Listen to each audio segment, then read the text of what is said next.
Udara pagi di desa Kalibagor, Banyumas, terasa lembab setelah hujan semalam. Jalan setapak masih becek, aroma tanah basah bercampur dengan wangi dedaunan pisang yang tertiup angin. Dari luar, rumah-rumah warga tampak tenang seperti biasa. Anak-anak berlarian menuju sekolah, ibu-ibu sibuk menimba air di sumur, sementara bapak-bapak duduk di warung kopi, bercakap ringan tentang pekerjaan. Sekilas, desa ini seolah tidak pernah mengenal kata tragedi. Namun di sebuah rumah sederhana berdinding kayu dan beratap genteng tua, kehidupan tidak seindah yang terlihat. Rumah itu dihuni oleh Darmawan dan istrinya Sri Wahyuni, bersama dua anak mereka, Nisa yang beranjak remaja dan adiknya, Rama, yang masih duduk di sekolah dasar. Dari luar, halaman rumah tampak asri, ditumbuhi cabai dan singkong, dengan sebuah sumur tua di sampingnya. Tetapi siapa sangka, di balik dinding tipis rumah itu, tersimpan kisah getir penuh luka. Darmawan dikenal warga sebagai lelaki pekerja keras, seorang kuli bangunan yang tubuhnya tinggi dan kulitnya legam terbakar matahari. Di luar rumah, ia kadang bisa ramah, tetapi begitu melangkah masuk ke pintu rumah, wataknya berubah. Ia mudah marah, apalagi bila pulang dalam keadaan mabuk. Kata-kata kasarnya seperti pisau, dan tangan kasarnya sering mendarat di wajah istrinya. Sementara itu, Sri Wahyuni, perempuan parubaya dengan wajah tirus dan sorot mata letih, hanya bisa menunduk dan diam. Ia jarang bersuara, bahkan kepada tetangga sekalipun. Warga desa sering melihat wajahnya pucat, matanya sayu dengan lingkar hitam yang dalam. Ada yang menduga ia sakit, ada yang mengira ia terlalu lelah bekerja. Tidak ada yang benar-benar tahu bahwa penderitaan itu bukan hanya melelahkan tubuh, melainkan juga melukai jiwa. Di ruang tengah rumah itu, Nisa dan Rama terbiasa menyaksikan ketegangan. Mereka sudah hafal suara sandal ayahnya dilempar sembarangan, bau alkohol yang menyengat, hingga bentakan yang membuat bulu kuduk berdiri. Bagi mereka, rumah yang seharusnya jadi tempat aman, justru terasa seperti medan perang setiap malam. Dan begitulah, di desa Kalibagor yang tampak damai, sebuah keluarga kecil menyimpan bara yang sewaktu-waktu bisa meledak. Sebuah bara yang kelak akan mengguncang seluruh desa dengan kisah paling kelam yang pernah mereka dengar. Sri Wahyuni menahan penderitaan selama bertahun-tahun demi anak-anaknya, Nisa dan Rama. Meskipun setiap hari ia hidup dalam ketakutan. Di balik dinding kayu rumah sederhana itu, kehidupan Sri Wahyuni berjalan seperti lingkaran tanpa ujung. Setiap pagi ia bangun lebih awal dari siapapun, menyiapkan sarapan dengan peralatan seadanya. Suara pisau mengiris bawang di dapur sudah menjadi musik pengantar hari-harinya.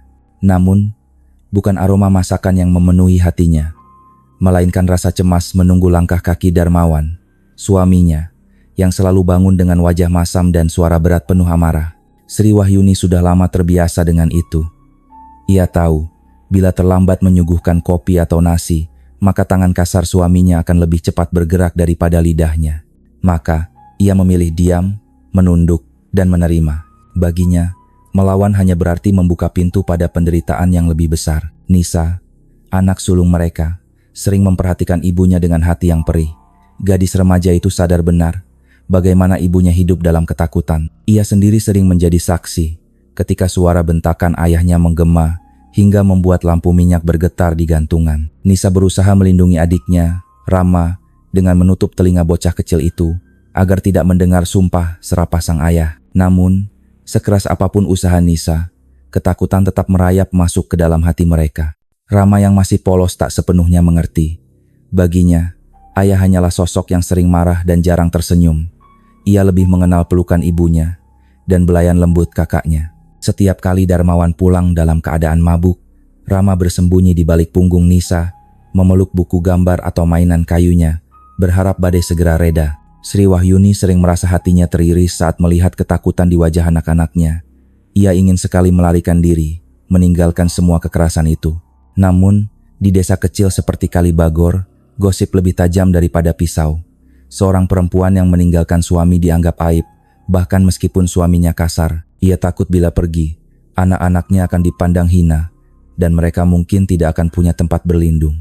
Maka, ia bertahan. Hari-hari bergulir seperti itu, penuh tekanan dan air mata yang tak terlihat. Tetangga hanya melihat sekilas bayangan penderitaan lewat wajah pucat Wahyuni, tetapi tidak ada yang berani bertanya terlalu jauh. Mereka hanya berbisik di belakang, menduga-duga, tanpa tahu betapa dalam luka yang ditanggung perempuan itu. Namun, meski hidup dalam belenggu, Wahyuni masih punya satu alasan untuk bertahan, anak-anaknya. Setiap kali ia melihat Nisa berusaha kuat atau Rama yang tertawa polos saat bermain dengan kelereng, ia merasa ada sedikit cahaya.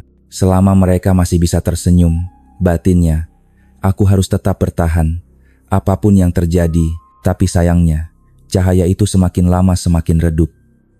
Setiap malam Darmawan pulang dengan aroma arak yang menusuk, suara sandal dilempar, dan kursi bambu digeser kasar. Suasana rumah seketika berubah mencekam. Wahyuni menunduk lebih dalam. Nisa menggenggam tangan adiknya, dan Rama hanya bisa berdoa dalam hati agar ayahnya cepat tidur. Penderitaan itu berlangsung bukan hitungan hari atau bulan, melainkan bertahun-tahun. Luka di tubuh Wahyuni mungkin sembuh, tapi luka di hatinya terus menganga. Ia merasa dirinya bukan lagi seorang istri, melainkan tahanan di rumah sendiri. Pada titik tertentu, Wahyuni mulai berbicara dengan dirinya sendiri. Saat mencuci piring di sumur, ia berbisik lirih, sampai kapan aku harus seperti ini? Suara hatinya seperti bayangan yang semakin keras setiap hari. Ia tahu bahwa diam tidak akan mengubah apapun. Namun ia juga tahu, melawan berarti membuka jalan menuju tragedi. Dan begitulah, Wahyuni hidup di persimpangan yang menyakitkan. Antara bertahan demi anak-anaknya, atau mengambil langkah yang bisa mengubah segalanya. Ia belum tahu pilihan mana yang akan diambil. Tapi satu hal pasti, setiap detik bersama Darmawan semakin menambah bara dalam hatinya. Bara yang suatu hari akan meledak, mengubah wajah tenang desa Kalibagor menjadi gempar tak terbayangkan. Darmawan makin kasar, sering pulang mabuk, marah soal makanan, membentak anak-anak, membuat rumah penuh teror. Sore itu, hujan baru saja reda di desa Kalibagor. Suara katak bersahutan dari sawah. Angin membawa aroma tanah basah ke dalam rumah kayu milik keluarga Darmawan. Lampu minyak sudah dinyalakan, menggantung redup di ruang depan. Nisa sedang membantu ibunya merapikan piring, sementara Rama duduk di lantai dengan buku gambarnya. Suasana terlihat tenang, sampai langkah berat Darmawan terdengar dari luar. Pintu kayu didorong kasar. Tubuh Darmawan yang tinggi besar masuk dengan langkah gontai. Bau arak langsung memenuhi ruangan, membuat Nisa spontan menunduk dan Rama menutup hidung dengan tangannya. Darmawan tidak menyapa, hanya melempar sandal hingga menimbulkan suara keras. "Mana makanku?" bentaknya sambil menjatuhkan diri di kursi bambu. Sri Wahyuni yang sudah menyiapkan nasi dengan lauk seadanya, segera keluar dari dapur dengan wajah pucat. "Sebentar mas, ikan gorengnya baru matang," ucapnya hati-hati, mencoba terdengar tenang. Namun Darmawan tidak puas. Ia meraih sendok di meja, lalu melemparkannya kembali. "Aku benci lauk ini. Apa kau kira aku kerja keras cuma buat makan ikan asin?" Suaranya menggelegar, membuat Rama terlonjak kaget. Nisa cepat-cepat meraih tangan adiknya, membawanya lebih dekat ke tubuhnya. Ia tahu, bila ayahnya sudah mulai marah soal makanan, maka badai akan segera pecah. Wahyuni menggigit bibirnya, menahan gemetar. "Maaf mas, uang belanja tidak cukup untuk beli daging," jawabnya lirih. Darmawan berdiri, langkahnya berat, namun sorot matanya tajam. Ia mendekat ke arah Wahyuni hingga bau arak bercampur keringat menyengat hidungnya. Tanpa pikir panjang, tangannya terangkat dan menampar wajah istrinya keras sekali. Suara tamparan itu bergema, meninggalkan bekas merah di pipi Wahyuni. Rama yang masih polos menjerit kecil, sementara Nisa menahan tangis. Ia ingin membela ibunya, tapi ketakutan membuatnya lumpuh. Darmawan kembali duduk, menyalakan rokok. Asapnya memenuhi ruangan sempit itu. "Dasar perempuan tak tahu diri," gumamnya. Wahyuni berdiri terpaku, tubuhnya bergetar. Air mata jatuh tanpa suara. Ia menunduk, menata kembali piring di meja seakan tidak terjadi apa-apa. Tapi dalam hatinya, luka itu makin dalam. Setiap kata kasar, setiap tamparan, menumpuk menjadi bara yang sulit dipadamkan. Tetangga sering mendengar suara bentakan dari rumah itu. Namun, seperti biasa, mereka hanya berbisik. Darmawan memang begitu. Orangnya keras. Ada pula yang berkata, kasihan Wahyuni. Wajahnya selalu pucat, tapi tidak ada yang berani campur tangan. Bagi mereka, urusan rumah tangga adalah wilayah terlarang. Malam semakin larut. Nisa dan Rama sudah masuk kamar, berbaring tanpa bisa tidur nyenyak. Mereka masih bisa mendengar suara kursi digeser kasar, suara batuk ayah mereka setelah mengisap rokok, dan gumaman marah yang tak jelas. Di dapur, Wahyuni duduk sendirian di kursi kecil. Tangannya memegang pisau dapur yang biasa ia gunakan untuk mengiris bawang. Pisau itu berkilat terkena cahaya lampu minyak. Dadanya berdegup kencang. Dalam kepalanya, suara-suara mulai muncul. Sampai kapan kau mau hidup seperti ini? Anak-anakmu sudah cukup menderita. Hentikan sekarang, atau kau tidak akan pernah bebas. Wahyuni menutup mata, berusaha menyingkirkan bisikan itu. Ia masih berpikir tentang Nisa dan Rama. Mereka butuh seorang ibu, bukan seorang pembunuh. Tapi setiap kali ia mengingat tatapan liar Darmawan, setiap kali ia merasakan nyeri di wajahnya, keyakinannya goyah. Di kamar, Nisa berbisik pada adiknya, "Rama, tidur saja, jangan dengarkan suara ayah." Rama mengangguk pelan, meski matanya masih berkaca-kaca. "Kak, kenapa ayah selalu marah?" tanyanya polos. Nisa terdiam lama, lalu menjawab lirih, "Ayah memang begitu, tapi aku dan ibu akan selalu melindungimu." Kata-kata itu membuat hati Nisa sendiri terasa berat. Bagaimana mungkin ia bisa melindungi adiknya bila setiap hari mereka hidup dalam ketakutan? Ia hanya bisa berharap suatu hari badai ini akan reda. Tetapi bagi Sri Wahyuni, harapan itu semakin pudar. Malam itu ia tahu, kekerasan Darmawan tidak akan pernah berhenti. Dan mungkin, satu-satunya jalan untuk keluar dari lingkaran neraka ini adalah dengan keputusan yang tak pernah ia bayangkan sebelumnya. Sri Wahyuni mulai menyimpan dendam. Ia merasa tak ada jalan keluar, hanya ada perasaan terjebak dalam lingkaran kekerasan. Hari-hari berikutnya di desa Kalibagor berjalan seperti biasa bagi warga lain. Sawah-sawah tetap hijau, anak-anak tetap berlarian di jalan tanah, dan suara gamelan dari radio tua milik Pak Slamet di warung kopi tetap terdengar. Namun di rumah Sri Wahyuni, waktu seakan berjalan lambat, menekan jiwa yang sudah lama rapuh. Setiap pagi, Wahyuni bangun dengan wajah letih. Ia tahu apa yang menantinya. Suara bentakan Darmawan, aroma arak, dan kemungkinan tamparan bila ada hal kecil yang tidak sesuai keinginan suaminya. Ia sudah tidak menghitung lagi berapa kali wajahnya memar, berapa kali tubuhnya terasa sakit. Yang ia hitung hanyalah bagaimana cara bertahan, bagaimana menyembunyikan air mata dari anak-anaknya. Namun, di balik diamnya, Wahyuni mulai merasakan sesuatu yang berbeda. Bila dulu ia hanya pasrah, kini ada bara kecil di hatinya. Bara itu muncul setiap kali Darmawan menghinanya. Setiap kali ia melihat Nisa berusaha menahan tangis, atau Rama yang menutup telinga kecilnya karena takut mendengar bentakan ayahnya. Di sumur belakang rumah, saat mencuci piring, Wahyuni sering menatap bayangan wajahnya di air. Wajah itu pucat, dengan mata sayu dan kerutan yang semakin dalam. "Ini bukan aku yang dulu," bisiknya lirih. "Aku yang dulu tertawa, aku yang dulu bermimpi, sekarang tinggal bayangan." Setiap kata itu membuat dadanya semakin perih. Tetapi bukan hanya kesedihan yang tumbuh, melainkan juga rasa marah. Ia mulai menyimpan dendam pada Darmawan. Bukan dendam kecil, melainkan dendam yang lahir dari luka bertahun-tahun. Luka yang setiap hari ditambah dengan kata-kata kasar dan kekerasan. Suatu sore, ketika Darmawan pulang dengan langkah sempoyongan, Wahyuni menatapnya dengan mata berbeda. Bukan lagi tatapan penuh takut, melainkan tatapan kosong, dingin, seperti seseorang yang sudah siap kehilangan segalanya. Darmawan tidak menyadarinya. Ia hanya mengomel tentang lauk yang tidak sesuai keinginannya. Tapi di hati Wahyuni, ada suara yang berkata, "Suatu hari, semua ini akan berakhir. Suatu hari, kau tidak akan bisa menyakitiku lagi." Nisa mulai merasakan perubahan itu. Ia melihat ibunya sering termenung lama di dapur, menatap pisau atau panci besar di tungku. "Bu, kenapa melamun?" tanyanya suatu malam. Wahyuni terkejut, buru-buru tersenyum. "Tidak apa-apa nak, ibu hanya lelah." Tapi Nisa tahu, senyum itu palsu. Rama yang masih kecil tidak mengerti apa-apa. Ia hanya merasa ibunya semakin sering memeluknya lebih erat, seakan takut kehilangan. "Ibu, kenapa peluk Rama kencang sekali?"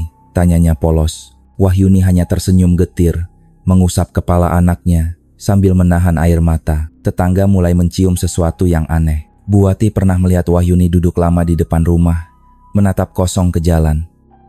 "Kok matanya kosong sekali ya?" bisik Buati pada Pak Bejo. Tapi seperti biasa, mereka hanya berbisik, tidak ada yang berani mendekat. Di malam-malam sunyi, ketika Darmawan tertidur pulas dengan botol arak di sampingnya, Wahyuni duduk di dapur. Lampu minyak redup memantulkan bayangan wajahnya di dinding. Ia mendengar bisikan dalam pikirannya. "Kau harus berhenti diam, kau harus ambil keputusan." Bisikan itu awalnya ia abaikan. Ia masih berusaha meyakinkan diri bahwa semua bisa berubah. Mungkin suatu hari Darmawan akan sadar. Mungkin ia bisa kembali menjadi suami yang baik. Namun, setiap kali harapan itu muncul, besoknya ia akan kembali menerima tamparan atau hinaan. Hingga akhirnya, harapan itu lenyap sama sekali. Yang tersisa hanyalah rasa terjebak, seperti burung dalam sangkar yang pintunya terkunci. Setiap hari ia ingin keluar, tapi rantai rasa takut dan aib membuatnya tetap tinggal.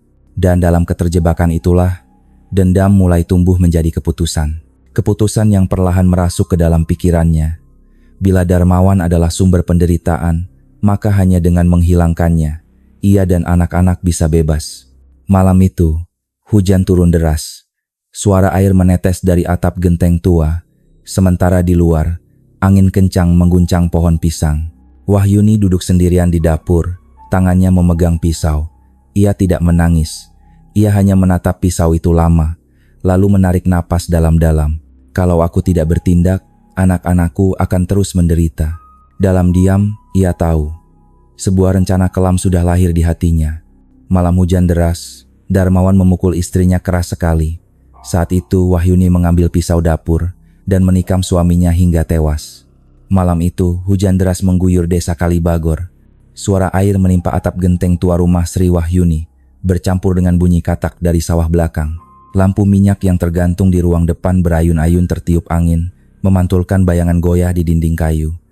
Nisa dan Rama sudah masuk kamar lebih awal, berharap bisa tidur sebelum ayah mereka pulang. Namun keduanya tidak benar-benar bisa memejamkan mata. Langkah berat terdengar mendekat, pintu didorong kasar, dan Darmawan masuk dengan baju kusut, basah oleh hujan, serta bau arak yang menyengat. Tanpa menyapa, ia melempar sandal hingga menimbulkan suara keras. "Mana makananku?" bentaknya dengan mata merah. Sri Wahyuni yang sedang menyiapkan nasi buru-buru keluar. "Sebentar mas, ikan gorengnya baru matang," ucapnya terbata. Tapi Darmawan tidak sabar. Ia menendang kursi bambu, membuat suara berderak memenuhi ruangan. Nisa dan Rama di kamar terlonjak kaget. Saat Wahyuni meletakkan piring nasi di meja, Darmawan meraih sendok lalu melemparkannya kembali. "Aku benci lauk ini.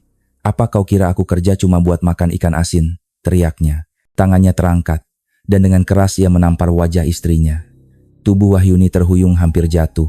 Pipinya memerah, matanya basah. Namun kali ini, ada sesuatu yang berbeda. Di balik sakit yang menusuk, ada bara yang menyala. Bara dari semua tahun penuh penderitaan, bentakan, dan penghinaan. Tangannya gemetar, tapi bukan lagi karena takut. Darmawan masih mengomel, tidak sadar bahwa istrinya berdiri di dapur dengan tatapan lain.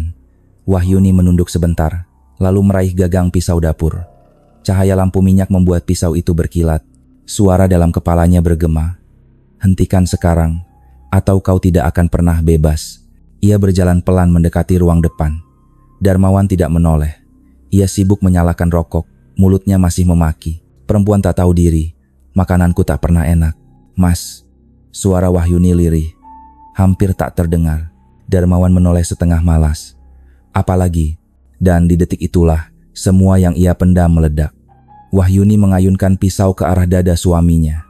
Sekali, dua kali, tiga kali. Suara logam menembus daging bercampur teriakan kaget. Darmawan terperanjat, matanya membelalak. Darah memancar membasahi meja bambu. Ia berusaha bangkit, tetapi tubuhnya limbung. "Kau berani?" Kata-katanya terputus oleh darah yang mengalir dari mulut. Wahyuni terus menusuk, seolah setiap tusukan adalah balasan untuk tamparan dan bentakan yang pernah ia terima. Dari kamar, Nisa membuka pintu sedikit. Ia melihat ayahnya jatuh bersimbah darah. Ibunya berdiri dengan pisau berlumuran merah. Dengan cepat ia menutup pintu kembali, menahan tangis sambil memeluk Rama erat-erat. "Jangan lihat Rama, jangan lihat." Di ruang depan, Darmawan akhirnya tergeletak kaku. Darah menggenang di lantai tanah, mengalir perlahan menuju tikar. Wahyuni berdiri terengah, tubuhnya bergetar. Matanya menatap kosong pada jasad suaminya. Tidak ada teriakan, tidak ada kepanikan. Justru ada ketenangan aneh yang merayap di wajahnya. "Sudah selesai," bisiknya. Namun detik berikutnya, pikirannya berputar cepat. Ia tahu, kematian Darmawan akan menimbulkan pertanyaan besar di desa. Bagaimana menjelaskan pada tetangga? Bagaimana menyembunyikan jasad besar itu? Tatapannya beralih ke dapur. Di sana, panci besar masih mengepulkan uap, berisi air mendidih. Sebuah ide gelap muncul begitu saja, berbisik di telinganya. Jadikan dia laukmu, tidak ada yang akan tahu. Wahyuni menarik napas panjang, lalu menyeret tubuh Darmawan yang sudah tak bernyawa ke dapur. Jejak darah tertinggal di lantai. Panci besar itu menunggu. Dan malam itu, rencana paling kelam dalam hidupnya baru saja dimulai. Anak-anak melihat sekilas tubuh ayah mereka berlumuran darah, lalu bersembunyi ketakutan di kamar. Di kamar kecil berdinding kayu tipis, Nisa dan Rama duduk memeluk satu sama lain. Hujan masih mengguyur deras, dan suara petir sesekali membuat jendela bergetar. Namun, suara yang paling membekas di telinga mereka bukanlah petir, melainkan jeritan pendek ayah mereka yang tadi malam menggelegar dari ruang depan. Nisa sempat membuka pintu sedikit, dan pandangan itu langsung menghantam hatinya. Ayahnya tergeletak bersimbah darah, tubuhnya limbung, sementara ibunya berdiri dengan pisau meneteskan merah pekat. Gambar itu tak akan pernah hilang dari ingatannya. Dengan cepat ia menutup pintu, tubuhnya gemetar. "Rama, jangan lihat, jangan keluar," bisik Nisa dengan suara bergetar. Adiknya yang masih polos menatap dengan mata membesar. "Kak, ayah kenapa?" Suaranya lirih, penuh kebingungan. Nisa menahan air mata, memeluk Rama lebih erat. "Jangan tanya apa-apa, kita diam saja ya, jangan keluar kamar." Rama menunduk, bibirnya gemetar. Ia tidak sepenuhnya mengerti, tapi dari sorot mata kakaknya, ia tahu sesuatu yang menakutkan baru saja terjadi. Ia menempelkan wajahnya di dada Nisa, mendengar detak jantung kakaknya yang berdegup kencang. Di luar kamar, suara benda jatuh terdengar. Nisa menutup mulutnya dengan tangan, menahan napas agar tidak bersuara. Bayangan ibunya lewat di depan pintu, menyeret sesuatu yang berat. Suara gesekan tubuh di lantai bercampur dengan tetesan darah. Rama hampir menangis, tapi Nisa menempelkan jari ke bibirnya. "Jangan, kita harus diam." Waktu berjalan sangat lambat. Nisa berusaha mendengarkan setiap suara dari ruang depan. Ada bunyi panci besar di dapur, ada suara kayu berderak, dan sesekali suara ibunya terengah. Semua itu membuat bulu kuduknya berdiri. Dalam hati, Nisa ingin sekali keluar dan menghentikan ibunya, tapi kakinya tak mampu bergerak. Ketakutan menahannya. Ia sadar, yang ada di luar sana bukan lagi hanya ayah yang sering marah, melainkan sesuatu yang jauh lebih mengerikan. Keputusan ibunya yang tak bisa diubah. Rama, dengan suara pelan, kembali bertanya, "Kak, kita harus bilang ke Pak RT?" Nisa menatap adiknya dengan mata penuh air. "Tidak, jangan Rama. Kalau orang lain tahu, ibu bisa dibawa pergi. Kita akan sendirian. Kamu mau ditinggal sendirian?" Anak kecil itu menggeleng cepat, lalu memeluk kakaknya lebih erat. Ia terlalu takut membayangkan hidup tanpa ibunya. Malam semakin larut. Suara hujan mulai reda, hanya menyisakan tetesan air dari atap. Namun di rumah itu, ketegangan tidak ikut reda. Nisa dan Rama tetap terjaga, mendengar suara aneh dari dapur. Aroma rempah yang biasanya menenangkan kini justru membuat Nisa mual. Ia teringat pertanyaan polos yang sering ia tanyakan pada ibunya. "Bu, kenapa kita makan soto terus?" Kini ia merasa tahu jawabannya, meski hatinya menolak percaya. Rama akhirnya tertidur dalam pelukan Nisa, terlalu lelah oleh ketakutan. Namun Nisa tetap terjaga. Matanya menatap langit-langit kamar, pikirannya kacau. Ia masih bisa mendengar bayangan suara ayahnya yang jatuh, suara pisau menembus tubuh, dan darah yang mengalir di lantai. Di luar kamar, Sri Wahyuni duduk di kursi kecil dekat tungku. Wajahnya pucat, rambutnya berantakan tapi matanya tenang.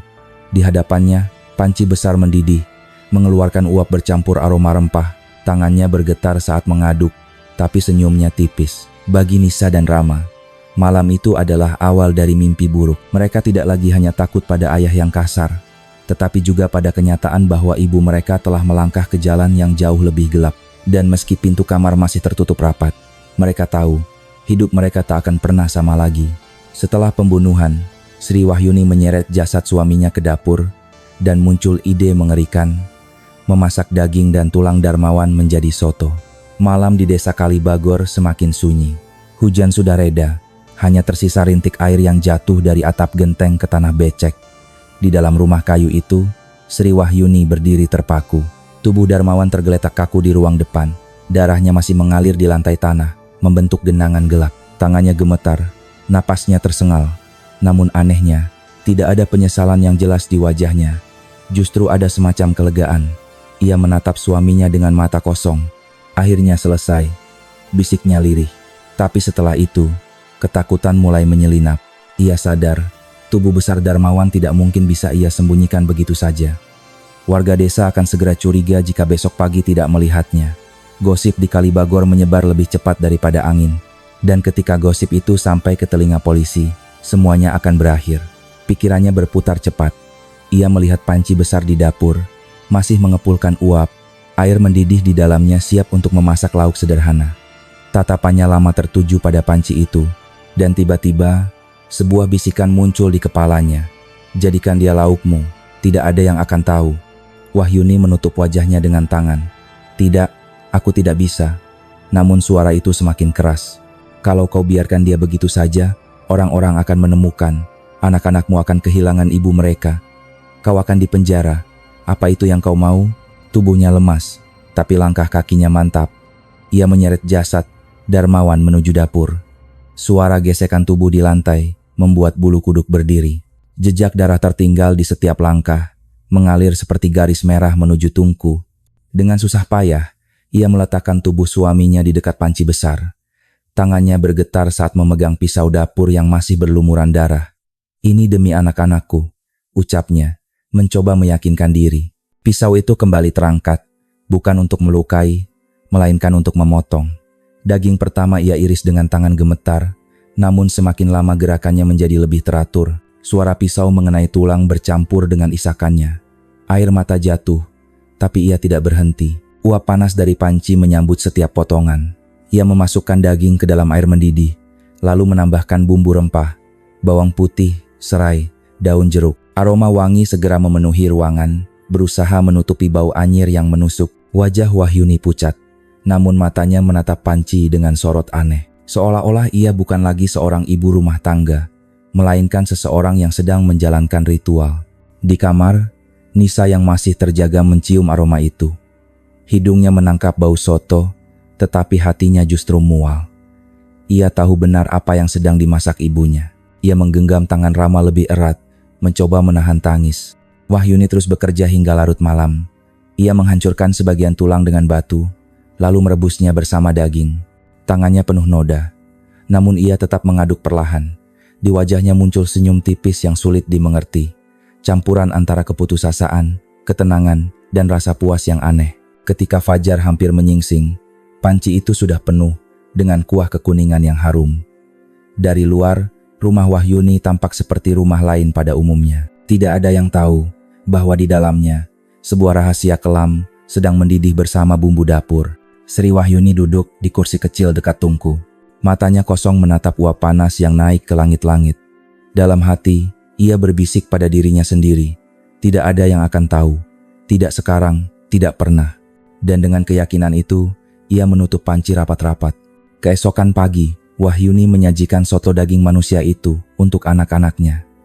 Rama makan lahap, Nisa curiga, dan mulai takut pada ibunya. Pagi di desa Kalibagor dimulai dengan suara ayam berkokok dan langkah ibu-ibu membawa ember ke sumur. Kabut tipis masih menggantung di sawah, dan udara dingin setelah hujan membuat desa tampak damai. Dari luar, rumah Sri Wahyuni tidak menunjukkan tanda-tanda apapun. Halamannya basah, pohon pisang bergoyang ditiup angin, dan tungku di dapur mengeluarkan asap tipis. Namun di dalam rumah itu, ada aroma yang berbeda. Bukan sekadar wangi nasi hangat atau ikan goreng, melainkan bau kuah soto yang kaya rempah. Bawang putih, jahe, daun jeruk, dan serai berpadu dengan aroma gurih yang pekat, lebih kuat dari soto biasanya. Panci besar di dapur mendidih perlahan, uapnya memenuhi ruangan. Sri Wahyuni berdiri di depan tungku, rambutnya diikat seadanya, wajahnya pucat tapi matanya tenang. Tangannya sibuk menuang kuah ke mangkuk besar. Sesekali ia mencicipi sedikit dengan sendok kayu. Ada senyum tipis di bibirnya, senyum yang aneh antara puas dan kosong. Nisa keluar dari kamar dengan langkah pelan. Rambutnya masih berantakan, matanya sembab karena kurang tidur. Di belakangnya, Rama berlari kecil sambil mengucek mata. Bocah itu langsung tertarik oleh aroma soto yang harum. "Bangun nak, sarapan dulu.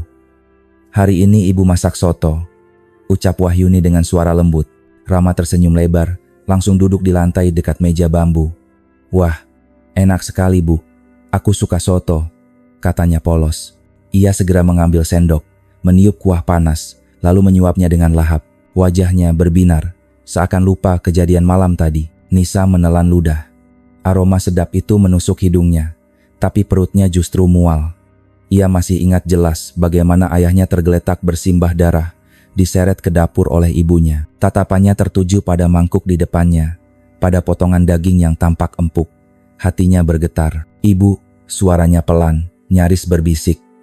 "Daging ini dari mana? Bukankah kemarin uang belanja sudah habis?" Pertanyaan itu membuat suasana sejenak hening. Wahyuni menoleh, menatap Nisa dengan mata tajam, namun bibir tetap tersenyum. "Ibu punya cara sendiri. Kamu tidak usah khawatir, makan saja, jangan banyak tanya." Nada suaranya bukan bentakan, tapi ada tekanan halus yang membuat Nisa terdiam. Dengan tangan gemetar, ia menyendok sedikit kuah. Rasanya gurih, hangat, bahkan lezat. Namun justru rasa itu membuat air matanya hampir jatuh. Ia tahu benar, ini bukan soto biasa. Di seberangnya, Rama sudah meminta tambah. "Bu, boleh tambah lagi. Enak sekali," katanya sambil menyodorkan mangkuk. Wahyuni tersenyum tipis, lalu menuangkan kuah lagi untuk anaknya. "Makanlah sepuasmu nak." Nisa hanya bisa menunduk. Dalam hatinya, suara berbisik, "Ini bukan soto, ini ayah." Tak lama, seorang tetangga lewat di depan rumah. Buati yang sedang membawa bakul sayur berhenti sejenak, mengendus udara. "Wah, harum sekali Mbak Wahyuni. Masak apa pagi-pagi begini?" tanyanya dengan ramah. Wahyuni keluar ke pintu, tersenyum. "Soto Bu, anak-anak suka." "Iya, memang tercium enak sekali sampai sini. Bikin lapar saja," sahut Buati sambil tertawa kecil sebelum melanjutkan langkahnya. Begitu pintu ditutup, senyum Wahyuni lenyap.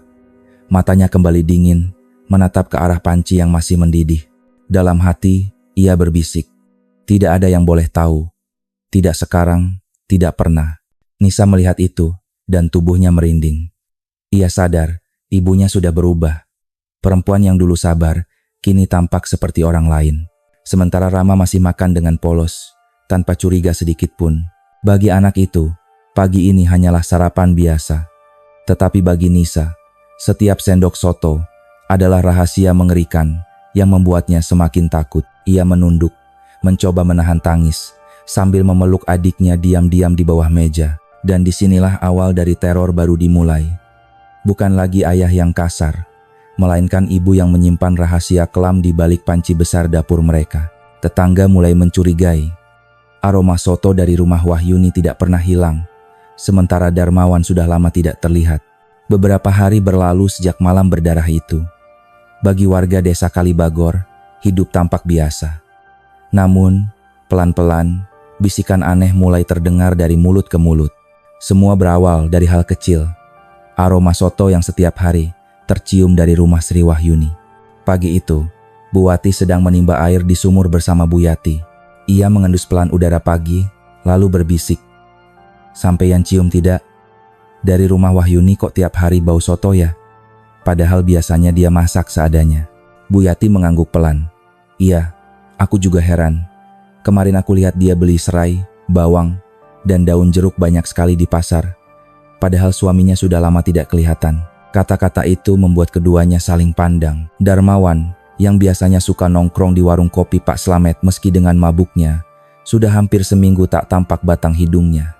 Awalnya warga mengira ia pergi kerja proyek keluar kota, tapi biasanya, paling lambat 3 hari, ia sudah pulang. Di warung Pak Slamet, para lelaki desa juga mulai membicarakan hal yang sama. "Aku lihat Wahyuni sering bawa bumbu ke rumah, tapi masaknya kok tidak habis-habis. Panci itu penuh terus," kata Pak Bejo sambil menghisap rokok. Pak Saman menimpali, "Iya, aneh. Kalau cuma masak buat anak-anak, kenapa harus sebesar itu? Dan kenapa suaminya tak pernah kelihatan lagi?" Suasana warung yang biasanya riuh dengan tawa mendadak jadi hening. Masing-masing menyimpan rasa penasaran. Namun, tidak ada yang berani langsung bertanya pada Wahyuni. Sementara itu, di rumah kayu itu, Nisa dan Rama menjalani hari dengan rasa campur aduk. Rama masih polos. Ia selalu senang setiap kali ibunya menyajikan soto hangat. Tapi Nisa, yang matanya menyaksikan kejadian malam itu, tidak bisa tenang. Setiap kali ia melihat panci besar di tungku, perutnya mual. "Ibu, kita makan soto terus. Kenapa tidak ganti lauk?" tanyanya suatu sore. Sri Wahyuni menoleh dengan senyum kaku. "Karena kalian suka, Nak. Lagi pula soto itu bikin badan hangat." Nada suaranya tenang, tapi ada getar yang membuat Nisa tidak berani bertanya lagi. Malamnya, Nisa mendengar suara ibunya berbicara sendiri di dapur. Suaranya lirih, seperti orang berbisik. "Kau tidak boleh keluar. Kau tetap di sini bersama aku." Nisa mendekat ke pintu, mengintip lewat celah. Ia melihat ibunya menatap panci mendidih. Bibirnya bergerak seolah bercakap dengan seseorang. Bulu kuduk Nisa berdiri. Ia buru-buru kembali ke kamar, menutup pintu rapat, lalu menangis dalam diam. Rama yang sudah terlelap tidak tahu apa-apa. Hari demi hari, gosip makin menyebar. Warga mulai bertanya-tanya dengan nada yang lebih berani. "Apa jangan-jangan ada yang dia sembunyikan?" bisik Pak Saman di pos ronda. Bu Wati akhirnya memberanikan diri. Sore itu, ia datang ke rumah Wahyuni dengan alasan mengantar sayur. "Assalamualaikum, Mbak Wahyuni. Aku bawakan bayam dari kebun." Pintu dibuka. Wajah Wahyuni pucat, tapi senyumnya dipaksakan. "Oh, terima kasih, Bu. Silakan masuk." Begitu melangkah ke dalam, Bu Wati langsung mencium aroma kuat dari dapur. Matanya melirik ke arah panci besar yang masih mengepul. "Masak soto lagi ya, Mbak?" tanyanya basa-basi. Wahyuni hanya tersenyum kaku. "Iya, anak-anak suka." Suamimu kok lama tidak kelihatan? Biasanya kan suka nongkrong di warung." Pertanyaan itu meluncur begitu saja. Wajah Wahyuni sempat tegang, tapi ia cepat menguasai diri. "Mas Darmawan kerja proyek di luar kota. Katanya sebentar lagi pulang." Bu Wati mengangguk, meski dalam hati tetap curiga. Ia berpamitan, tapi begitu keluar dari rumah, langkahnya tergesa. Bibirnya gatal ingin segera menceritakan temuannya kepada tetangga lain. Malam itu, di pos ronda, gosip tentang panci besar yang tak pernah kosong makin ramai dibicarakan. Warga mulai bergidik. Suasana desa yang biasanya tenang kini dipenuhi rasa curiga. Dan sementara gosip itu berputar di luar, di dalam rumahnya, Sri Wahyuni duduk di depan tungku. Api menyala redup. Wajahnya memerah diterangi cahaya. Matanya menatap panci dengan sorot dingin. Dalam hati ia tahu, cepat atau lambat, orang-orang akan mencium rahasia ini. Namun, yang lebih menakutkan, ia juga mulai mendengar suara dari dalam kepalanya. Suara berat, parau, seolah milik Darmawan. "Lihat Wahyuni, mereka mulai curiga. Kau tidak bisa menutupinya lama-lama." Wahyuni menutup telinganya. Tubuhnya gemetar. Tapi senyum tipis muncul di wajahnya. "Kalau begitu, biarlah mereka tahu. Aku tidak takut lagi." Pak RT dan warga makin resah, lalu melapor ke polisi. 2 petugas, Bribka Andi dan Aibtu Sugeng, datang menyelidiki rumah Wahyuni. Pagi itu, suasana desa Kalibagor tampak berbeda. Biasanya, warga sibuk dengan rutinitas. Ibu-ibu menjemur pakaian, bapak-bapak pergi ke sawah, anak-anak berlarian menuju sekolah. Tapi kali ini, banyak yang memilih berkumpul di warung kopi Pak Slamet. Mereka berbisik-bisik, wajahnya tegang. Pandangannya sering mengarah ke rumah Sri Wahyuni yang berdiri di ujung jalan. "Sudah seminggu lebih, Darmawan tidak kelihatan," ujar Pak Bejo, menyeruput kopi hitamnya. "Iya, biasanya kalau dia keluar kota, paling lambat 3 hari pulang. Ini kok lama sekali," timpal Pak Saman. "Pak RT, seorang lelaki tua bijak bernama Pak Surono kebetulan lewat." Ia mendengar percakapan itu, lalu berhenti. "Saya juga sudah dengar. Malah ada yang bilang panci besar di rumah Wahyuni tidak pernah kosong. Tiap hari bau soto saja." Warga lain mengangguk. Ada yang tampak bergidik. Ada pula yang memisingkan mata penuh curiga. Pak Surono menarik napas panjang. Ia tahu, gosip seperti ini tidak boleh dibiarkan. Jika ternyata benar ada yang janggal, harus segera ditangani.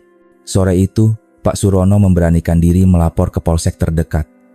Ia diterima oleh 2 petugas. Bribka Andi, polisi muda tegas tapi ramah, dan rekannya Aibtu Sugeng, yang lebih senior dan berpengalaman. Pak Surono menjelaskan dengan hati-hati, "Saya tidak menuduh, Pak, tapi warga sudah resah. Suami Bu Wahyuni tidak kelihatan lama, sementara istrinya terus masak panci besar berhari-hari. Kami takut ada hal buruk terjadi." Bribka Andi dan Aibtu Sugeng saling pandang.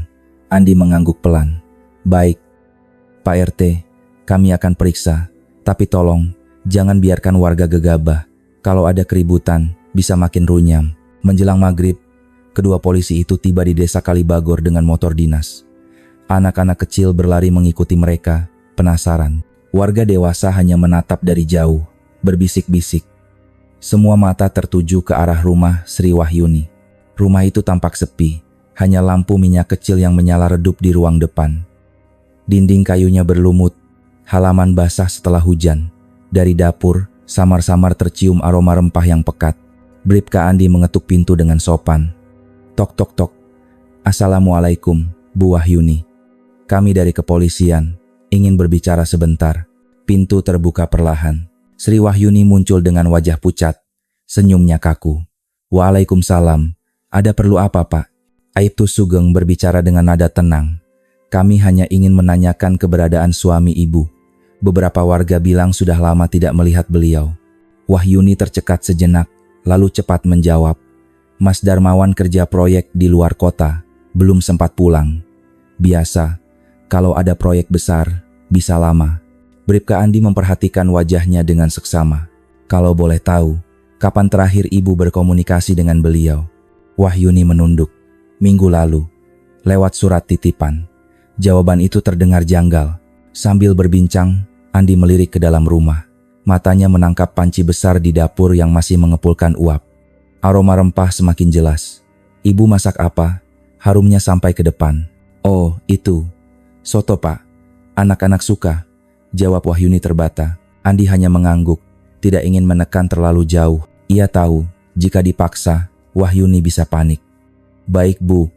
Kami pamit dulu. Tapi kalau ada kabar dari suami, mohon segera laporkan ke RT atau ke kami. Ya, Pak. Terima kasih. Jawab Wahyuni sambil menutup pintu. Begitu pintu tertutup, tubuhnya bersandar ke dinding. Tangannya gemetar hebat, keringat dingin membasahi pelipis. Dari dalam kepalanya, suara parau kembali terdengar. Lihat Wahyuni, mereka sudah mulai curiga. Kau tidak bisa menutupinya lama-lama.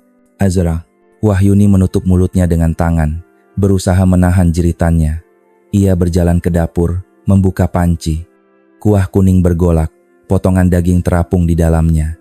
Dan di antara daging itu, ia merasa melihat sesuatu yang membuat perutnya mual. Sepotong jari manusia yang masih utuh. Air matanya jatuh. Ia buru-buru menutup panci, mematikan api. Tidak boleh ada yang tahu. Ini semua demi anak-anakku. Gumamnya dengan suara bergetar. Di luar rumah, Bribka Andi dan Aibtu Sugeng melangkah perlahan meninggalkan halaman. Andi menoleh ke belakang sebentar. Sugeng, ada yang tidak beres. Kita harus awasi diam-diam. Sugeng mengangguk serius. Aku juga rasa begitu. Panci itu, entah kenapa membuatku merinding. Malam itu, dua polisi tersebut sepakat. Pengawasan harus dilakukan lebih intensif. Karena mereka yakin, di balik panci besar di dapur rumah Wahyuni, tersembunyi rahasia gelap yang lebih dari sekadar gosip warga. Polisi mulai mengawasi rumah Wahyuni secara diam-diam. Warga desa makin ramai bergosip, dan Nisa semakin takut melihat ibunya bicara sendiri di dapur. Malam turun di desa Kalibagor dengan kabut tipis menyelimuti jalan tanah. Suara jangkrik bersahut-sahutan, sesekali anjing menggonggong di kejauhan. Di balik semak-semak, tak jauh dari rumah Sri Wahyuni, dua sosok duduk bersembunyi.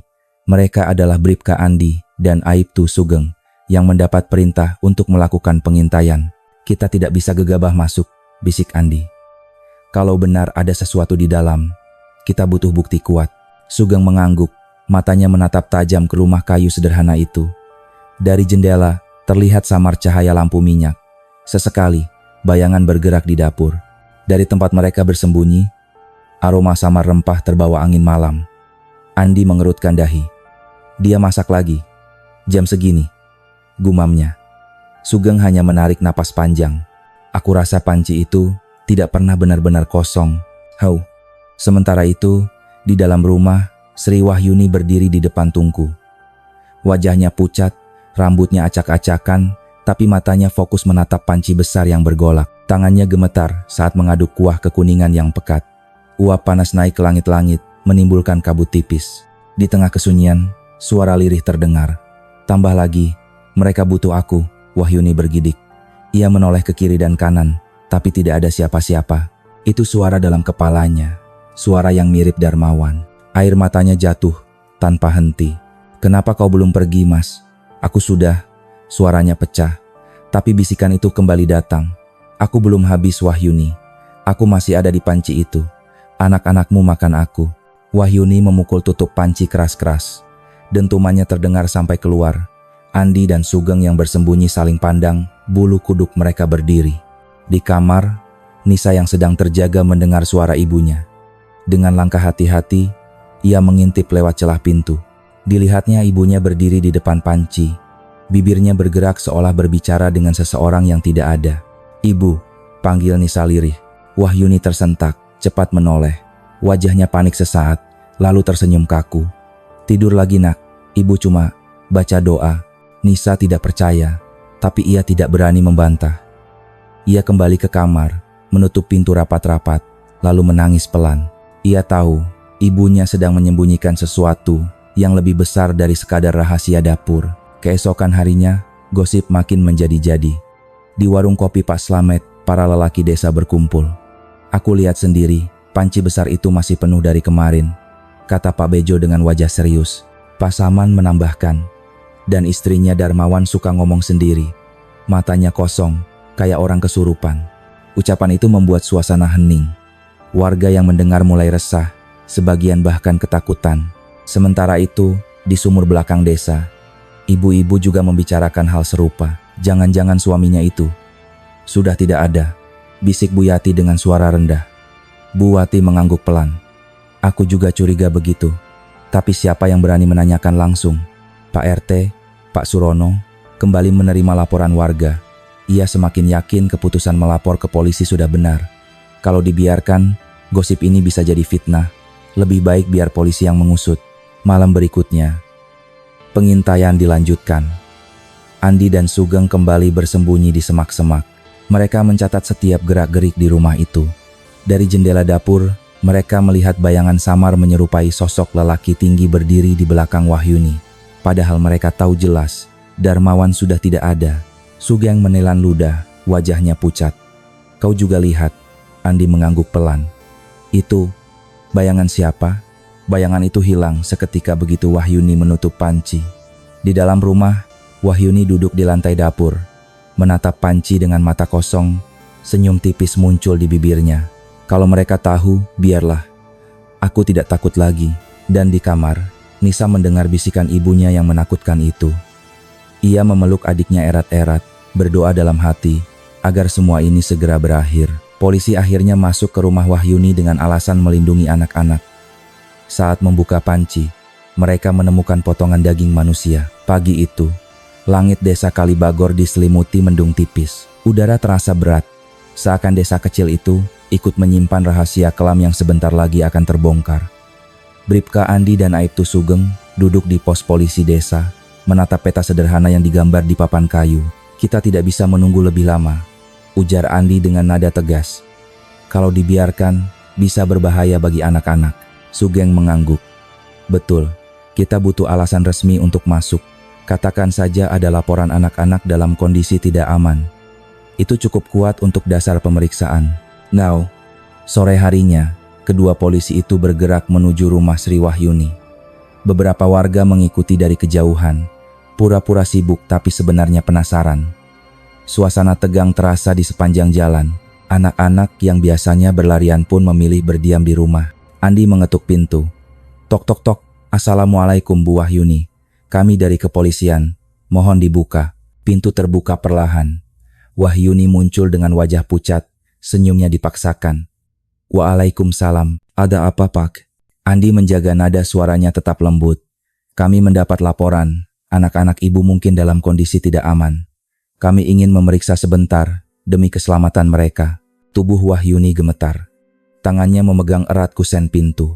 Tapi akhirnya, ia mengangguk pelan. "Silakan masuk Pak." Begitu melangkah masuk, Andi langsung melihat sekeliling. Rumah itu sederhana, berbau rempah yang menyengat. Sugeng memperhatikan setiap detail. Tikar bambu, kursi tua, dan tentu saja panci besar di dapur yang masih mengepulkan uap. "Ibu masak apa?" tanya Sugeng sambil menahan rasa tidak enak di perut. "Soto Pak. Anak-anak suka." Jawab Wahyuni terbata, suaranya serak. Andi melirik Sugeng. Mereka saling paham, lalu perlahan mendekat ke dapur. Wahyuni tampak cemas, berdiri kaku di belakang mereka. Dengan tangan hati-hati, Andi meraih gagang panci, lalu membuka tutupnya. Seketika, aroma anyir bercampur rempah menyeruak, kuah kekuningan bergolak, dan di dalamnya tampak potongan daging berwarna gelap, tapi bentuknya tidak wajar. Sugeng menelan ludah, wajahnya pucat pasi. Andi, lihat ini, di antara kuah dan tulang yang sudah hancur, ada potongan yang jelas bukan daging sapi atau ayam. Sebuah ruas jari manusia masih utuh, kuku hitamnya terlihat jelas. Andi cepat-cepat menutup panci, menahan mual. Ia menoleh ke Wahyuni yang berdiri dengan mata kosong. Bu, apa maksud semua ini? Wajah Wahyuni pucat, tapi suaranya tenang. Itu, untuk anak-anak, mereka suka makan soto. Aku hanya ingin mereka kenyang. Suasana mendadak sunyi. Hanya suara detak jantung yang terdengar di telinga masing-masing. Sugeng bergetar menahan marah sekaligus ngeri. Bu, ini bukan makanan biasa. Ini daging manusia. Nisa yang sejak tadi berdiri di pojok ruang tamu menatap ibunya dengan mata membesar. Air matanya jatuh deras. Ibu, jangan bilang, itu ayah. Rama masih polos, menatap bingung. Kak, kenapa? Itu kan cuma soto. Wahyuni akhirnya jatuh terduduk, tubuhnya lemas. Air matanya mulai mengalir, tetapi bibirnya tetap berusaha tersenyum. Aku hanya ingin melindungi kalian. Aku hanya ingin kalian makan. Andi mencatat cepat, sementara Sugeng menutup hidungnya dengan sapu tangan. Mereka tahu, saat itu juga, rahasia yang selama ini hanya berupa gosip, akhirnya terbukti nyata. Di luar rumah, warga yang menunggu dari kejauhan mulai berkerumun. Mereka melihat polisi mengeluarkan panci besar sebagai barang bukti. Bisik-bisik segera bergema. Astagfirullah, benar toh, panci itu isinya bukan daging biasa. Malam itu, desa Kalibagor diguncang. Tidak ada lagi yang berani menyebut nama Wahyuni tanpa rasa ngeri. Bagi sebagian orang, ia bukan lagi sekadar janda korban kekerasan, melainkan sosok yang menyeret anak-anaknya dalam rahasia kelam. Dan bagi polisi, ini baru awal. Karena yang tersimpan di balik panci itu jauh lebih rumit daripada sekadar kasus pembunuhan. Hasil forensik mengonfirmasi bahwa daging dalam panci adalah tubuh Darmawan. Polisi menginterogasi Wahyuni yang akhirnya mengaku motifnya melindungi anak-anaknya dari kelaparan dan kekerasan. Hari itu, hujan tipis membasahi jalanan Banyumas. Mobil patroli melaju menuju laboratorium forensik dengan membawa barang bukti paling mengerikan. Beberapa potongan daging dari panci besar Sri Wahyuni. Bribka Andi dan Aibtu Sugeng duduk tegang, wajah mereka pucat. Aroma rempah masih tercium samar dari kantong plastik bersegel, bercampur dengan bau anyir yang menusuk hidung. Sesampainya di laboratorium, mereka disambut oleh Dr. Kartika, seorang ahli forensik berpengalaman. Dengan wajah serius, ia menerima sampel tersebut. Kami akan lakukan uji DNA. Tunggu sebentar di ruang tunggu. Waktu berjalan lambat. Andi menatap jam dinding, sementara Sugeng mondar-mandir tak bisa duduk tenang. Setelah beberapa jam, Dr. Kartika masuk dengan membawa laporan awal. Wajahnya tegang. Hasil uji DNA menunjukkan potongan daging ini cocok dengan identitas Darmawan. Ucapnya. Ruangan seketika sunyi. Kata-kata itu menegaskan hal yang selama ini mereka curigai. Sugeng menghela napas berat, sementara Andi menutup mata sejenak. Jadi benar, Wahyuni memasak tubuh suaminya. Tak hanya itu, dokter. Kartika menambahkan dengan suara lirih. Beberapa jaringan menunjukkan tanda pemotongan saat korban masih hidup sebagian. Artinya, kemungkinan besar Darmawan tidak langsung tewas saat ditikam, melainkan ada tahap mutilasi yang berlangsung ketika ia masih bernapas. Andi dan Sugeng saling pandang, bulu kuduk mereka merinding. Kasus ini bukan sekadar pembunuhan biasa. Ada penderitaan panjang di dalamnya. Sementara itu, di ruang interogasi, Sri Wahyuni duduk dengan wajah pucat. Tangannya gemetar, matanya kosong menatap meja kayu. Ketika Andi dan Sugeng masuk, ia hanya menunduk. Bu Wahyuni, ujar Andi dengan nada lembut tapi tegas. Kami sudah mendapatkan hasil forensik. Daging dalam panci itu memang milik suami ibu. Bisa ibu ceritakan apa yang sebenarnya terjadi? Air mata Wahyuni jatuh. Bibirnya bergetar, suaranya pelan nyaris berbisik. Aku tidak kuat lagi, Pak. Bertahun-tahun aku dipukuli, dimaki, dihina. Anakku ketakutan setiap malam. Aku sudah habis kesabaran. Sugeng menatapnya tajam. Lalu kenapa harus memasak tubuhnya? Kenapa tidak menguburnya atau melapor? Wahyuni menarik napas panjang, menutup wajah dengan kedua tangannya. Aku takut, kalau jasadnya ditemukan, aku pasti dipenjara. Anak-anakku akan sendirian, tidak ada yang merawat mereka. Aku hanya ingin mereka tetap makan, tetap hidup. Aku pikir, kalau aku masak daging itu, tidak ada yang akan tahu. Mereka bisa makan kenyang. Kata-kata itu membuat ruangan hening. Andi menunduk, hatinya bergejolak antara empati dan ngeri. Ia tahu Wahyuni adalah korban kekerasan rumah tangga, tapi tindakannya sudah melewati batas yang tak bisa dibayangkan. Bu, ucap Andi hati-hati. Kami mengerti penderitaan yang ibu alami, tapi yang ibu lakukan ini melibatkan anak-anak. Mereka makan daging ayahnya sendiri tanpa tahu. Itu akan jadi luka seumur hidup bagi mereka. Wajah Wahyuni hancur. Ia menangis, tubuhnya terguncang. Aku tidak tahu harus bagaimana, Pak. Aku hanya ingin melindungi mereka. Aku tidak mau mereka kelaparan. Aku tidak mau mereka merasakan lagi pukulan dari ayahnya. Sugeng menuliskan setiap kata dalam laporan. Hatinya pun teriris. Ia teringat anak-anaknya sendiri di rumah. Bu Wahyuni, niat melindungi anak-anak itu mulia. Tapi cara yang ibu pilih adalah jalan gelap. Dan sekarang kita harus menghadapi akibatnya. Di luar ruang interogasi, Nisa dan Rama menunggu bersama seorang petugas perempuan. Nisa memeluk adiknya erat. Ia sudah mendengar sebagian besar kebenaran dan matanya sembab karena tangis. Rama masih bingung, tak sepenuhnya mengerti. Ketika Wahyuni keluar dari ruang interogasi, matanya bengkak. Ia melihat anak-anaknya, lalu memeluk mereka erat-erat. Maafkan ibu, semua ini demi kalian. Nisa menangis keras, sementara Rama hanya berbisik, ibu jangan pergi. Andi berdiri di dekat pintu, menatap adegan itu dengan perasaan campur aduk. Ia tahu, sejak hari itu, hidup keluarga kecil ini tidak akan pernah sama lagi. Warga desa mulai tahu kebenaran. Gosip berubah menjadi kepanikan. Anak-anak Wahyuni diasingkan oleh teman-temannya, sementara polisi memperketat penyelidikan. Senja turun di desa Kalibagor. Biasanya, sore hari diisi dengan suara anak-anak bermain kelereng, ibu-ibu menimba air di sumur, dan bapak-bapak duduk di warung kopi. Namun kali ini suasana berbeda. Desa seakan diliputi bayangan kelabu. Sejak polisi membawa panci besar dari rumah Sri Wahyuni, bisik-bisik tak pernah berhenti. Di pos ronda, obrolan warga semakin liar. Aku dengar katanya daging itu beneran manusia, bisik Bu Minah sambil menutup mulut dengan tangan. Iya, kata Pak RT juga begitu. Astagfirullah, tega banget ya seorang ibu masak suaminya sendiri, timpal Bu Rini dengan mata melotot. Pak Mardi, yang biasanya suka melucu, kali ini tampak serius. Tapi coba pikir, kalau dia dipukuli suaminya tiap hari, apa dia nggak tertekan? Aku sih kasihan juga sebenarnya. Namun, rasa kasihan itu tenggelam oleh ketakutan. Gosip segera berubah jadi stigma. Anak-anak Wahyuni mulai merasakan dampaknya. Keesokan harinya, Nisa berangkat sekolah dengan menunduk. Teman-temannya berbisik-bisik. Itu anak yang makan daging bapaknya sendiri, kata seorang bocah dengan nada jijik. Jangan deket-deket, nanti ketularan. Tambah yang lain. Nisa menahan air mata, menggenggam buku erat-erat. Sementara Rama yang masih polos, hanya kebingungan ketika temannya menolak bermain dengannya. Kenapa kalian gak mau main? Aku gak salah apa-apa, katanya dengan wajah bingung. Guru mereka, Bu Ratna, melihat itu semua dengan hati perih. Ia mencoba menenangkan anak-anak lain, tapi gosip sudah lebih cepat menyebar daripada kata-kata bijak. Di rumah, Wahyuni duduk termenung. Polisi sudah menahannya di rumah aman. Namun, untuk sementara, ia masih boleh bertemu anak-anak dengan pengawasan. Wajahnya pucat, matanya kosong. Ia tahu kabar itu sudah menghancurkan masa depan anak-anaknya. Aku sudah berdosa besar, bisiknya pada diri sendiri.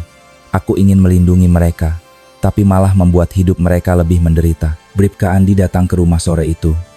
Ia duduk bersama Nisa dan Rama, mencoba menenangkan. Nak, kalian tidak bersalah. Jangan dengarkan kata-kata orang. Ibu kalian memang salah langkah, tapi itu bukan salah kalian. Nisa mengangguk pelan, air matanya masih mengalir. Tapi Pak, semua orang sudah menjauhi kami. Teman-temanku bilang aku menjijikkan. Aku nggak kuat, Pak. Andi terdiam. Ia tahu kata-kata saja tidak cukup. Luka batin yang diderita anak-anak ini akan lebih lama sembuh dibanding luka kasus kriminal itu sendiri. Sementara itu, di kantor polisi, penyelidikan semakin diperketat. Aibtu Sugeng membaca berkas laporan dari laboratorium. Semakin jelas, Darmawan memang jadi korban mutilasi. Tapi, ada tanda-tanda ritual atau pola tertentu dalam pemotongan tubuhnya. Andi mengernyit.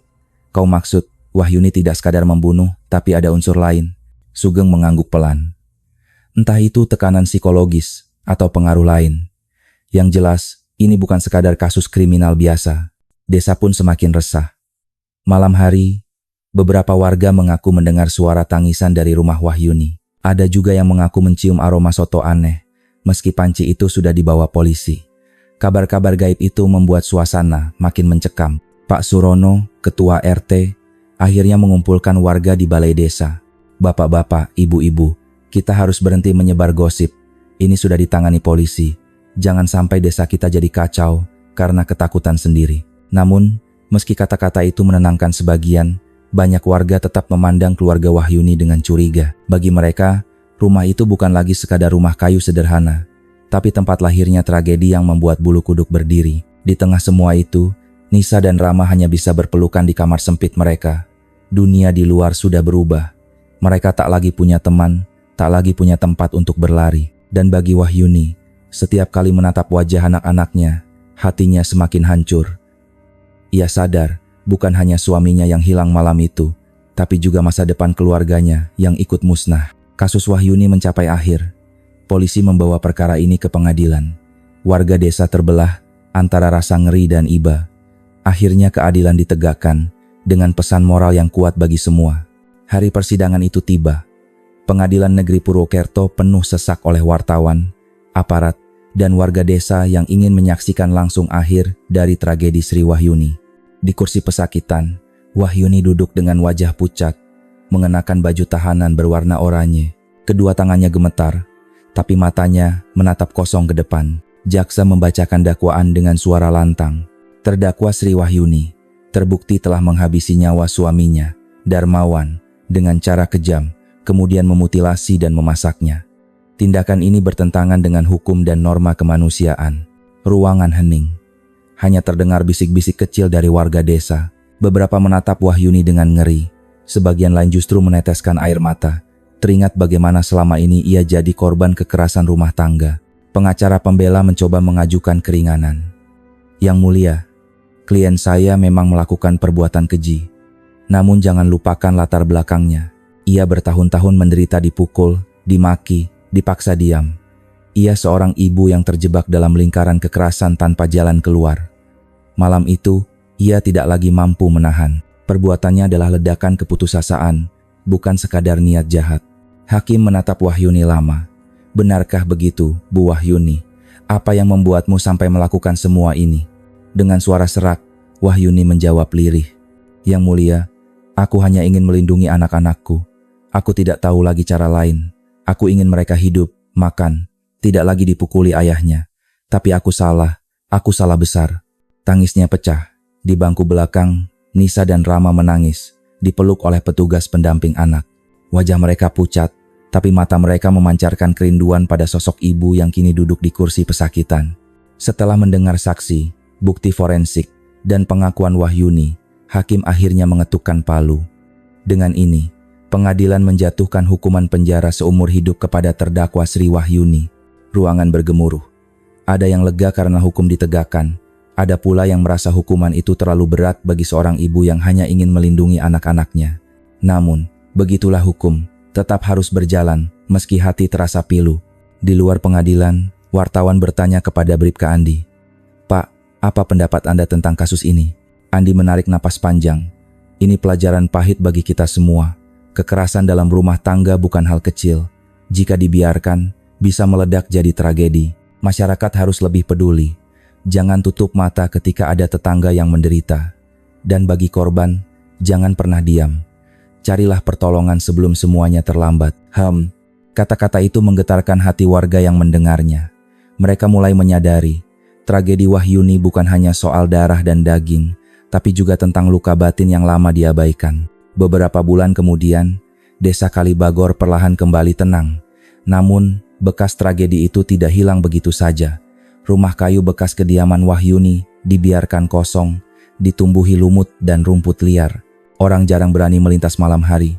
Seakan bayangan Darmawan masih gentayangan di sana. Nisa dan Rama dipindahkan ke rumah aman di bawah perlindungan negara. Mereka bersekolah lagi, meski luka batin masih menghantui.